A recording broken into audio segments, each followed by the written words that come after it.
It's not just an ordinary cane, my dear. Alec. It's a sword cane, see? Calhoun used it when he killed his wife, right where you're standing. Alec, you killed Sanders. Exactly. And now you're going to kill me. Yes. No. Keep away from I'm them. sorry. Keep away. My dear.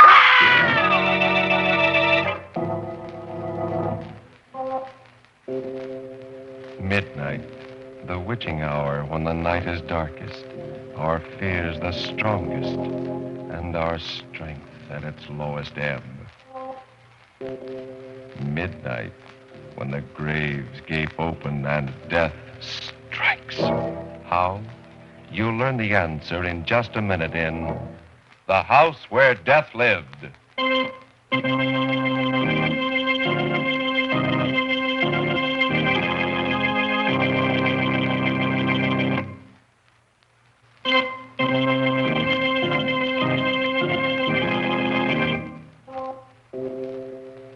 And now, Murder at Midnight. Tales of mystery and terror by radio's masters of the macabre. Our story is a ghostly nightmare by one of radio's best-known mystery writers, Robert Newman. Its title, The House Where Death Lived.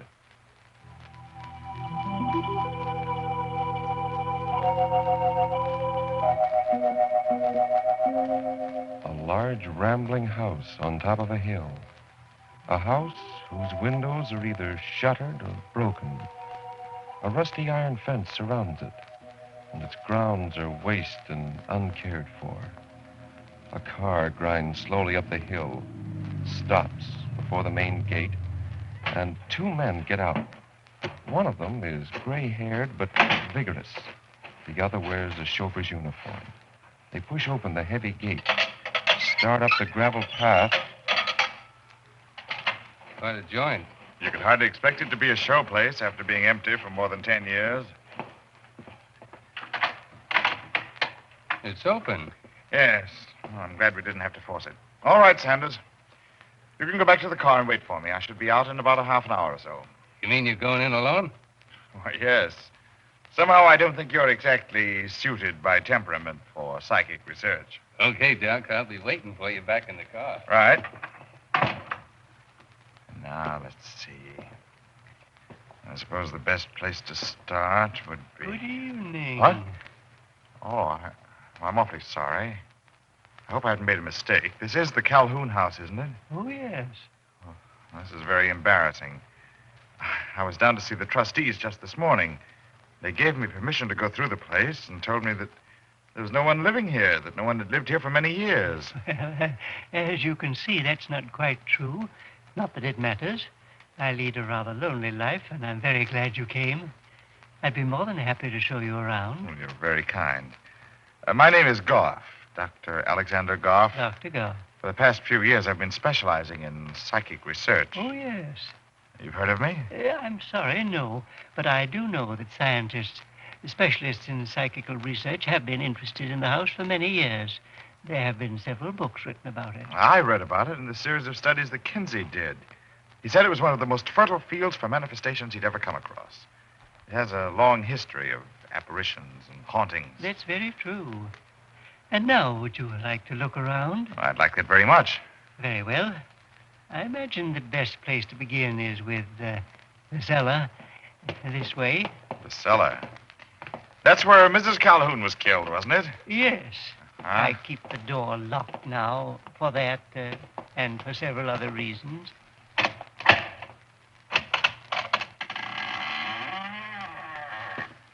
May I? No, wait. Don't try to go down. Have you a match? Why, yes. There aren't any stairs. Exactly. That's how Mrs. Calhoun was killed. The stairs had become rotten, and Calhoun took them out, put in that ladder. Mrs. Calhoun didn't know it. She tried to go down, fell, and broke her neck. But she wasn't just killed. She was murdered, wasn't she? Well, that's hard to say. I don't think even Calhoun could tell you whether it was deliberate or not. For a long time, people didn't even suspect what had happened. They thought that she'd run away and disappeared. However, after she was killed, Calhoun buried her down there in the cellar. You see, over there, near that big flagstone. Oh, I see. Ah. Well, after that, there was something about a gardener, wasn't there? Yes, Burroughs. He had helped Calhoun take out the stairs. Considerably later, he was working in the cellar and found some bones, and he put two and two together And went to the police. No, he did a lot better than that, from his own point of view. Shall we go back into the parlor? Oh, yes, of course. I'll just shut this door again. Yeah. Burroughs began blackmailing Calhoun.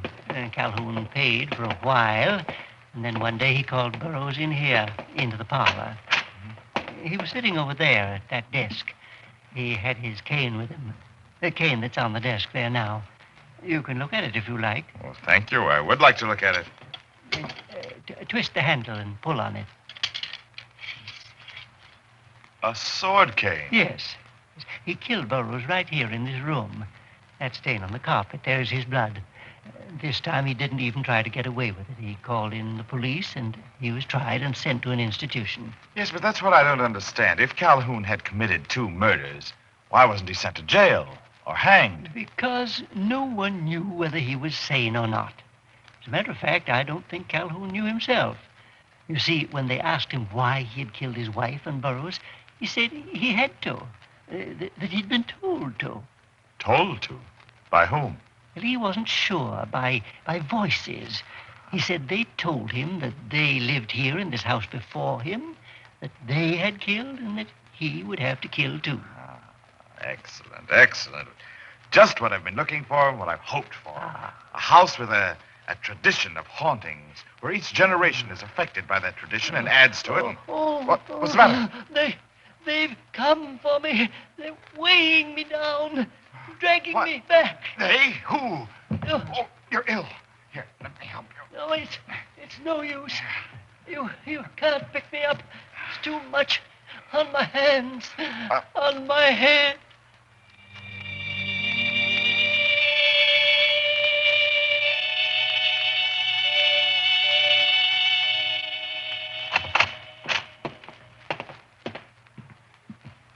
Where is he?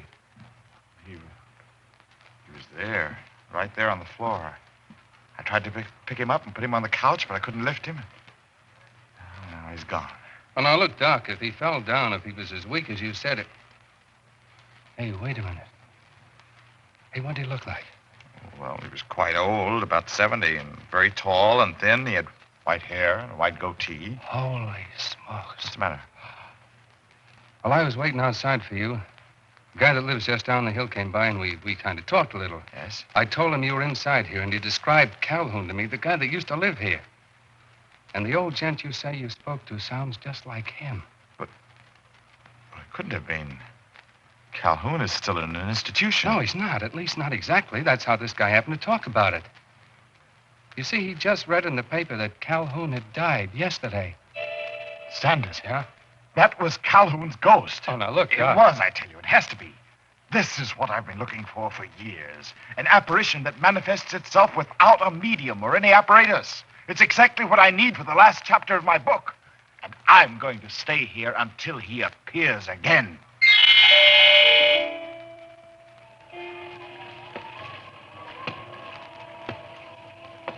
Calhoun? Calhoun? Where are you? Why don't you come back? I'm waiting for you. Oh, it's no use. 2 days now and not a sign of him. Maybe Sanders was right. Maybe I did imagine the whole thing. Either that. Wait a minute. He didn't die here. He died at the asylum. He'd lived here all his life, committed 2 murders here. Perhaps the aura, the forces here, were strong enough to evoke him once, but not to bring him back again. His wife and the gardener, they did die here. If I could establish contact, I might be able to evoke them. Or else if someone else died here, someone I knew and someone that knew me. Calhoun! Is that right? Is that what I have to do? What? Who's there? Me, Doc. Sanders. Oh, just a second. Oh, what a night. It's blowing like all get out. What do you want, Sanders? Well, the missus thought she's getting a little worried about you. Thought you might be running low on food. Oh, no, I still have plenty. I haven't been eating much. Any luck? No, he hasn't materialized again, but I'm sure he will. I know he will. If someone else died here, Huh? someone you knew, and someone that knew you. Yes. What's the matter, Doc? Hey, why are you staring at me that way? Doc! I'm sorry, Sanders. Sanders, I was just thinking that if you stayed here with me, it might help. But I thought you said I was all wrong for this kind of stuff. You know I don't believe in ghosts, anything like that. I did say that, Sanders, but... Oh, this place is different. This is such a powerful, fertile field for psychic manifestations that I think if you did stay, we could cure your skepticism permanently. Yeah? How? Well, this is such a perfect night for an evocation. Listen, I don't hear anything. Just a storm. listen hard. There it is again. It's down in the cellar. Where's that? It's back there. Where? Go ahead, run. You're quicker than I am, Sanders. Run, hurry. Okay, but I still don't hear anything.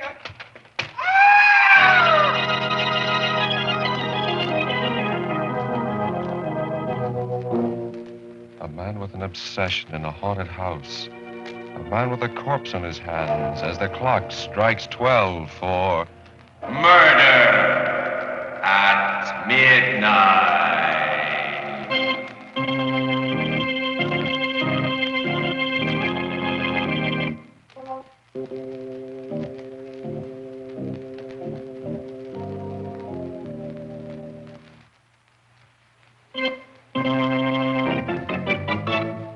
And now, to continue with our story. It's just a moment later, and Dr. Goff is still standing by the open cellar door. Lighting a candle, he peers down to where Sanders' body lies huddled on the flagstones below. Sanders? Sanders? I think I better make sure. Sure. This ladder holds. This is there.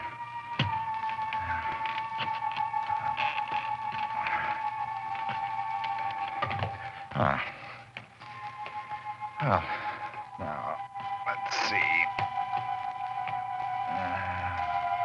He's dead, all right. Very dead. Neck broken in 2 places. I'm sorry, Sanders. Very sorry. But science is a hard mistress. I've been working on my book for 7 years. This is the first chance I've had to make detailed and objective observations on a specific set of phenomena. And when Calhoun didn't materialize again, I'm sure you understand. The only problem now is the police. They're apt to be very uncompromising about something like this. If there were only some way I could... I know. The car. It's quite late, and with this storm blowing, there's not likely to be anyone around. Yeah. Oh, come on, Sanders. You and I are going to take a little trip.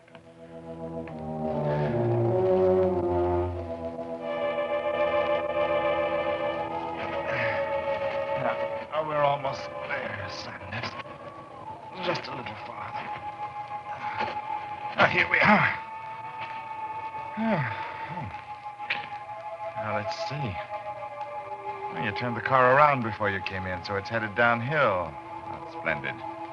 Very considerate. Now, open the door and put you in. Oh, up. Just make sure you don't fall sideways. That you stay behind the wheel. Yeah, that's it. Oh, is there anything else? Anything I've forgotten? I don't think so. Now, let's take the brake off. And shut the door. And wait. There's no telling how far she'll go, especially with the streets so bumpy. I only hope that she'll go far enough to pick up plenty of speed, so that when she does,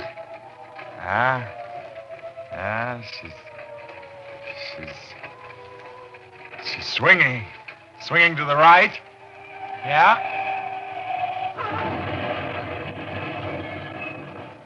And now I wait.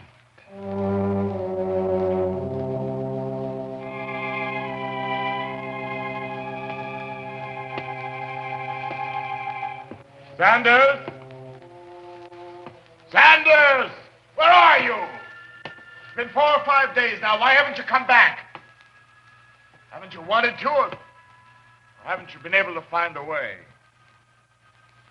This is where you died, remember? Down here in the cellar. Are you down there? Sanders? Are you down there? No. Not down there. Not anywhere. What's that? Yes? Oh, who's that? Who's there? What do you want, Jean? I want to talk. Let me in here, please. Just a second.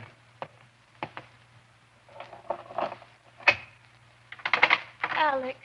Oh, I'm so glad to see you, dear. I asked you, what do you want? Why did you come here? Why? It's been almost a week now since you've been home. Have you any idea how worried I've been? You didn't even phone me after Sanders was killed. I'm sorry. I just never thought of phoning you. I had other things on my mind. How did it happen, Alec? You read the verdict of the inquest. He probably fell asleep at the wheel waiting for me. The brakes slipped, the car rolled down the hill, and crashed. Poor Sanders. Somehow I can't help feeling... Feeling what? I don't know. Perhaps it's this horrible old house. Everything about it. It's just plain evil. Oh, Alec, why don't you give it all up? Give what up? This obsession of yours. You started writing a book, doing psychical research to prove that there were no such things as apparitions or ghosts. Suppose now... I found out that I was wrong. What? Yes, what would you say if I told you that I'd already seen one apparition here, and that I was expecting to see another one? Alec. Oh, no. Oh, yes, Gee. The first evening I came here, I saw Calhoun. I talked to him. He showed me around the house. And later on, I discovered that he had died the day before. I waited for him to come back again, but he never did. And I finally realized why. He couldn't come back because he hadn't died here. He died at the sanitarium. But now, I'm waiting for Sanders to come back. Sanders? But he didn't die here either. He died? Yes, Jean. I don't like it here, Alec. I'm afraid. I'm going. No, Jean. Don't go. You can help me. Huh? Come on in here. Into the parlor. But Alec. Come on, Jean.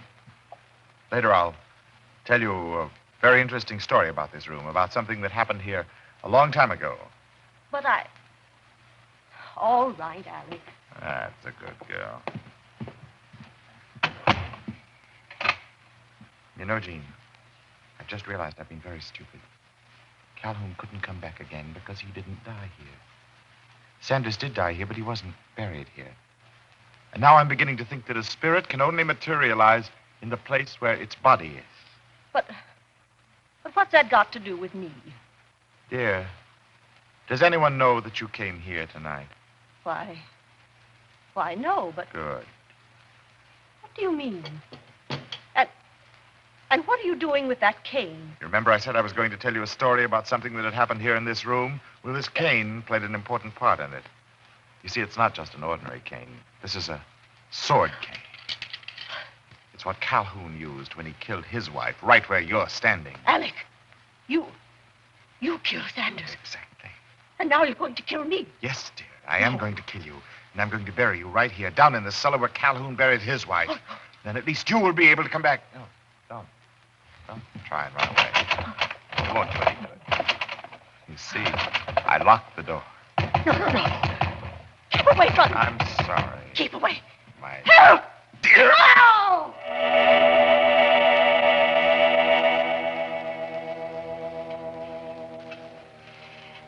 Now, smooth up gravel a little. She's covered well. There. That ought to do it. Very nice, Doctor. Very nice indeed. You didn't do quite as neat a job as I did, but you did pretty. Calhoun. Yes, Doctor. You're dead. But you did come back. Yes, I came back to tell you how grateful I am to you. Grateful? For what? For having, shall we say, relieved me. You see, there's a curse on this house. When I was alive and lived here, even before I killed my wife and Burroughs, I saw the ghosts of those who had died before I was born. It was they who made me kill, because once I did kill, they were free. I don't understand. Don't you? As long as this house stands, someone must haunt it. Until I died, it was haunted by those whom I had killed. When I died, it became my job. I thought it'd be years before I could find someone to take my place, and then you came along. You mean... Yes, Doctor, yes, the curse, the evil that was spawned here has been passed on to you. Now it's haunted by those whom you killed, and I am free and can rest in peace. But you must stay here and live with the evil you created until you die. No, I won't stay. Yes, you will, Doctor. Oh, I didn't believe it either. I thought I could leave whenever I wanted to, but I found that I couldn't. I had to stay until they took me away. When you try to leave, you'll find out why. But I won't stay. I tell you, I won't. Neither you nor they can make me stay. Nothing can make me stay. No. No. Once more, you're right about this place. It is evil. But I'm not going to let that evil continue. It must be destroyed, along with every stick and stone in this house. And just how do you propose to do that? I'll show you. With fire. This can of kerosene. Oh, that no. pile of lumber there. It won't do any good. Take my word for it. No, you watch. There. The whole cellar, the whole house will go now. Yes, Doctor, but you won't go. I won't. You watch me. But you can't go without me, Doc. What? Don't you remember? You carried me out to the car. You've got to take me with you. Sanders. Yes, Doctor, your chauffeur. Let go of me, Sanders. Let go. I can't take you with me. And you got to take me too, Allie. No, Jim. No. Let me go. Both of you. You let see, go. now you know why I couldn't go either. Let go. What dragged me back and weighed me down. Please. Now you know why you're going to have to stay here. I won't stay. I tell you, I won't. Not even if I have to take both Sanders and Jean with me. I'm afraid that won't do any good, Doctor. You see, the ladder isn't very strong. No! It broke. It broke. I'm trapped here. Goodbye, Doctor. If you don't mind, I'll leave you now for good. No! Help! Somebody!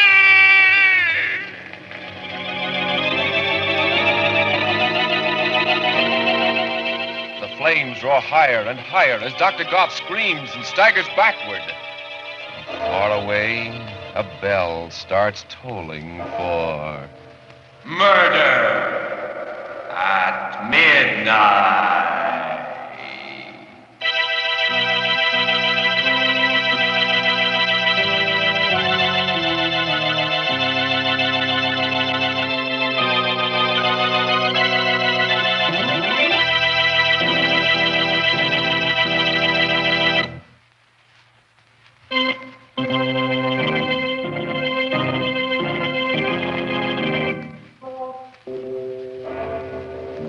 Remember to be with us again when death stretches out his bony hand and the clocks strike 12 for... Murder at midnight.